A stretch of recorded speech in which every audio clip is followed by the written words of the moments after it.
اعوذ باللہ من الشیطان الرجیم بسم اللہ الرحمن الرحیم الحمدللہ رب العالمین۔ عزیزان گرامی، کچھ دن قبل ایک انٹرویو کنڈکٹ کیا گیا ہمارے بھائی مفتی فضل ہمدرد کی طرف سے، جو کہ سید شباہت علی کے ساتھ تھا، اور شباہت علی صاحب نے یہ بتایا کہ ان کی جیو پالیٹکس پر گہری نگاہ ہے، اور ان کا تھیسس بھی ایران سے متعلقہ تھا، جو اس میں پی ایچ ڈی کا تھیسس انہوں نے کیا۔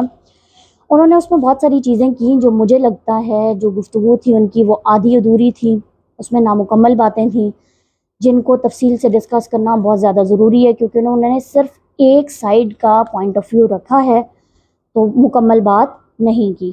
تو میرے خیال میں باتیں مکمل ہونی چاہیے، کیونکہ آدھی ادھوری باتیں ہمیشہ ذہنوں کو خراب کرتی ہیں۔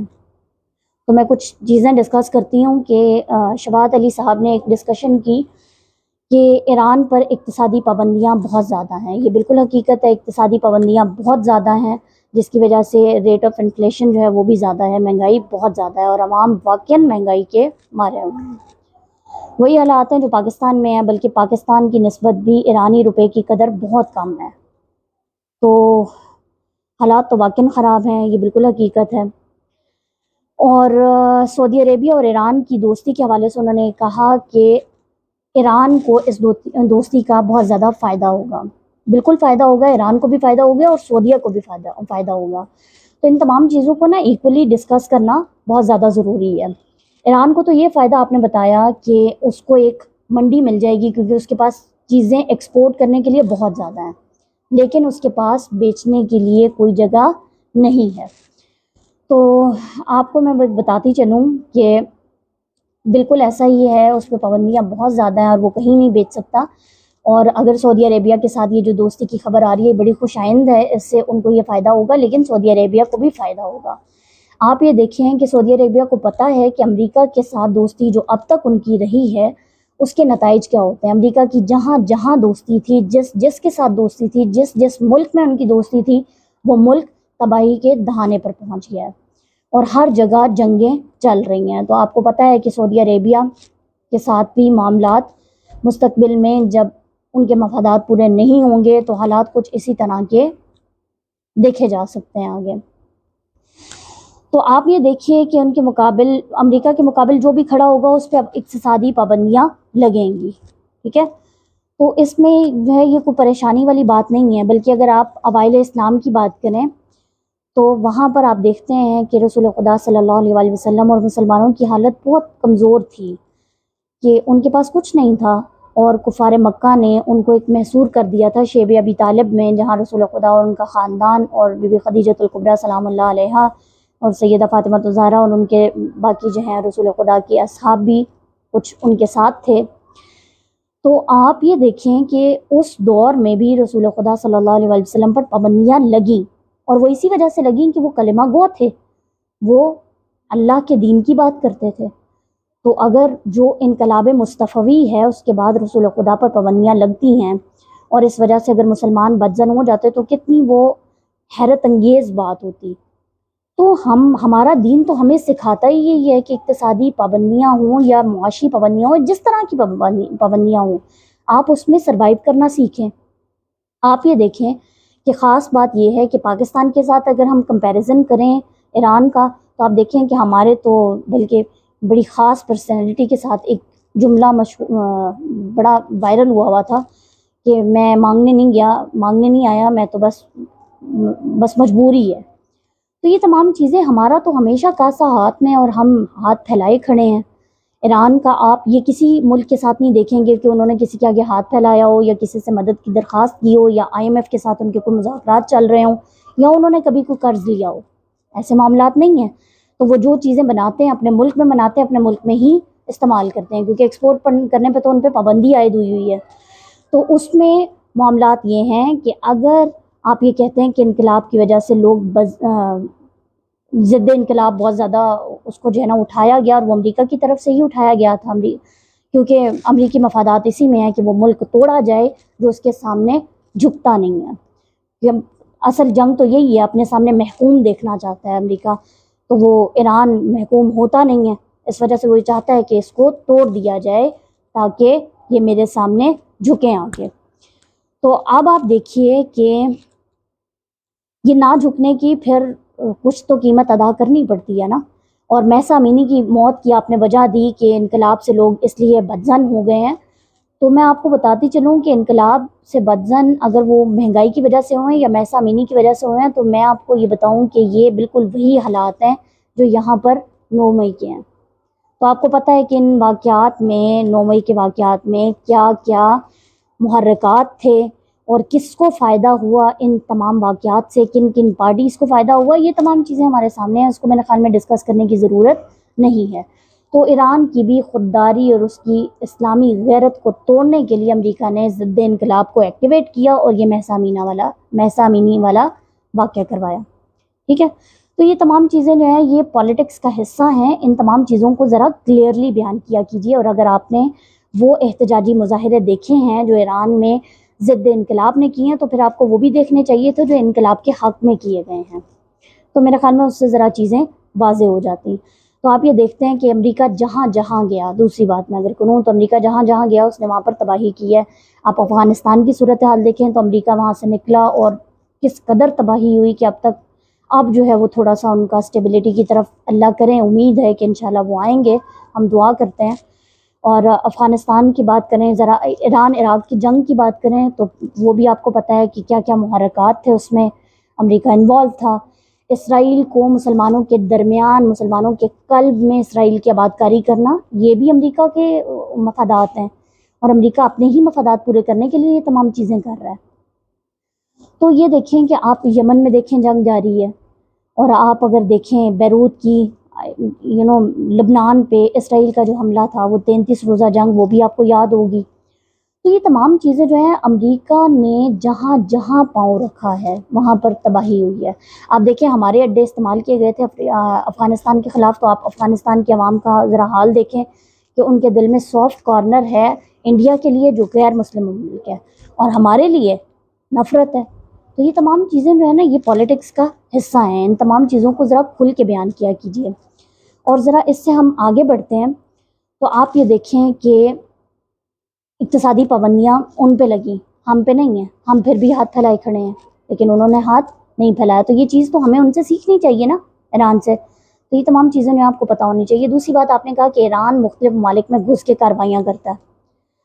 تو میرا خیال میں آپ کو یہ بات پتہ ہونی چاہیے کہ آپ نے اس میں شام کا حوالہ دیا، آپ نے اس میں عراق کا حوالہ دیا، آپ نے اس میں لبنان کا حوالہ دیا، اور فلسطین کا آپ نے نہیں دیا، تو وہ میں آپ کو دے دیتی ہوں.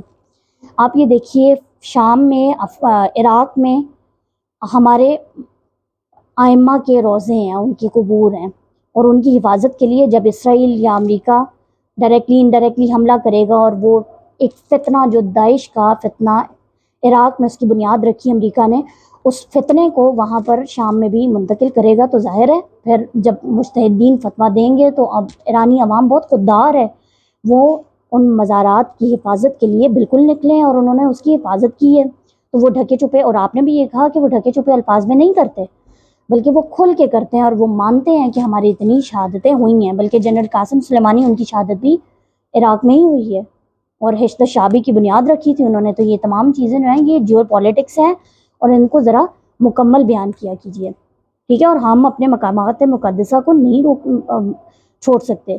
تو ان چیزوں پہ ریئیکشن تو آنا ہی آنا ہے. اور آپ نے کہا جی لبنان میں ایک مسلح گروہ کو انہوں نے اسلحہ پکڑا رکھا ہے. تو جناب اسلحہ پکڑانے والی بات تو یہ بالکل اس طرح سے ہے جیسے ہم بھی کر رہے ہیں یہ معاملات. پاکستان میں آپ نے دیکھے مجاہدین کی ایک صف جو ہے نا ایک گروہ تیار کیا گیا اور اس کو کشمیر بھیجا گیا جہاد کے لیے.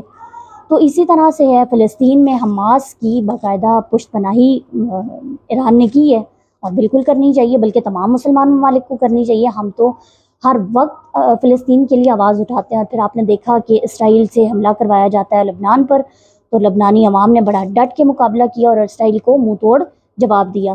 تو آپ یہ بوکھلاہٹ اسرائیل میں اور امریکہ میں دیکھتے ہیں کہ وہ اگر خوفزدہ ہیں تو صرف ایک ملک سے، وہ ایران ہے. تو سعودی عربیہ نے یہ دیکھا ہے کہ خودداری سے فائدہ ہوتا ہے، اور ہم ترقی کر سکتے ہیں، ہم مزید ترقی کر سکتے ہیں، مزید فلرش کر سکتے ہیں، اور یہ دشمنیاں جو ہیں ان سے کوئی فائدہ نہیں نکلنے والا. پھر آپ دیکھیں کہ پاکستان اور سعودی عربیہ کی دوستی میں چین کا بڑا اہم کردار ہے. اب چین آپ ذرا دیکھیں پاکستان میں، آپ کو پاکستانی اتنے نظر نہیں آتے جتنے اب چینی نظر آتے ہیں. تو کیوں نظر آ رہے ہیں آپ کو چینی؟ تو وہ یہ ہے کہ وہ اپنے دفاع کو مضبوط بنا رہے ہیں. ان کو پتہ ہے کہ اگر ہمارا ہمسایہ محفوظ ہوگا تو ہم بھی محفوظ ہوں گے. تو یہ تو بڑی عام فہم باتیں ہیں جو آپ کو بھی سمجھ آنی چاہیے اور آپ کو آتی ہوں گی یقیناً، لیکن آپ نے پوری کی نہیں ہے. تو اس حوالے سے میں یہ سمجھتی ہوں کہ آپ کو یہ باتیں مکمل کرنی چاہیے. آپ دیکھیں چین کے ساتھ انڈیا کے تھوڑے سے معاملات جو ہے نا بارڈر پہ خراب تھے، لیکن اب وہ بھی بہتر کر رہے ہیں اپنے معاملات. آپ پاکستان کے ساتھ دیکھیں تو پاکستان کے چین کے ساتھ معاملات جو ہے نا وہ بڑے اچھے معاملات چل رہے ہیں. آپ سعودی عربیہ کے ساتھ دیکھیں تو وہاں بھی معاملات چین کے سیٹل چل رہے ہیں. ایران کے ساتھ دیکھیں تو وہاں بھی ان کے معاہدے ہو رہے ہیں اور وہ معاملات جو ان کے سیٹل چل رہے ہیں. ازبکستان کی بلکہ خبر آ رہی تھی کہ وہاں سے چینی کمپنی ہے جس نے تیل نکالنا شروع کر دیا. تو یہ تمام چیزیں چین کو پتہ ہے یہ آپ کو کوئی وہ جو اتنے زیادہ آپ کو سہولت دے رہا ہے اور یہاں پاکستان میں کہ وہ آپ کی زبان اردو سیکھنے کی کوشش کرنا ہے. تو یہ کوئی وہ بیوقوف نہیں ہے کہ وہ سب کچھ بنا کے سی پیک بنا کے تو آپ کے ہاتھ میں رکھ دیں گے، جی یہ کھانا ہم نے بنایا ہے، یہ آپ نے کھانا ہے، ہمیں اس سے کوئی لینا دینا نہیں ہے. ایسا نہیں ہوتا، بلکہ ہر ملک کے اپنے اپنے مفادات ہوتے ہیں اور وہ ان مفادات کی خاطر بہت کچھ کرتے ہیں. تو ہمیں بھی یہ بات سمجھ آنی چاہیے، بلکہ سعودی عربیہ کو بھی یہ بات پتہ ہے کہ اگر ہمارے ہمسائے ممالک میں امن نہیں ہوگا تو ہم بھی پرامن نہیں رہ سکیں گے. تو یہ تمام چیزیں جو ہے نا یہ زمینی حقائق ہیں. ان تمام چیزوں کو آپ کو ڈسکس کرنا چاہیے اور ان کو سمجھنا چاہیے.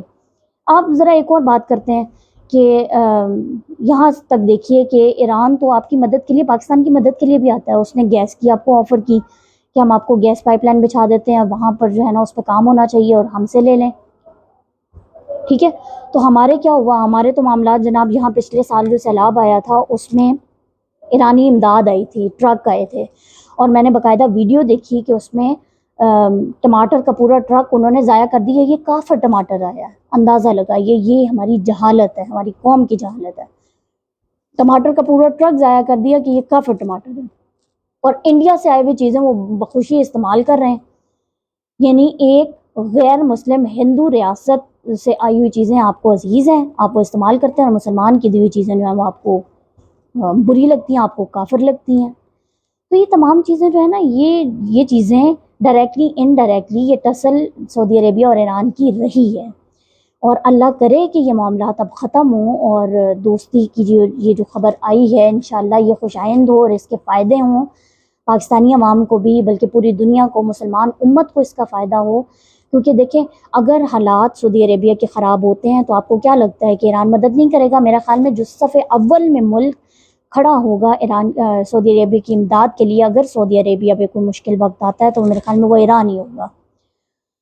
تو ان تمام چیزوں کو یہ جذبہ ایمانی، غیرت ایمانی، انسانی حمیت، اسلامی حمیت کی بات ہے، اور یہ تمام مسلمان ممالک کو ان سے سیکھنا چاہیے. بجائے اس کے کہ آپ ان پہ اعتراضات کریں اور آپ نامکمل گفتگو کریں، تو آپ کو چیزیں چاہیے کہ آپ کلیئر گفتگو کریں تاکہ لوگوں کو سمجھ آئے کہ اصل میں معاملات ہیں کیا. اور یہ جو دوریاں ہیں، آلریڈی بہت ساری دوریاں ہیں، ان دوریوں کو ختم کیا جائے اور دوستی کا ہاتھ بڑھایا جائے. تو انشاءاللہ اللہ سے دعا گو ہیں کہ پروردگار عالم تمام مسلمان امت میں اتحاد کی فضا کو قائم رکھے، ان کو بردباری، صبر و تحمل عطا فرمائے، اور انشاءاللہ ان کو مزید کامیابیاں عطا فرمائے، اور دنیا کے ہر محاذ پہ یہ کھڑے ہوں اور لڑیں اور ہمیشہ کامیاب رہیں انشاءاللہ.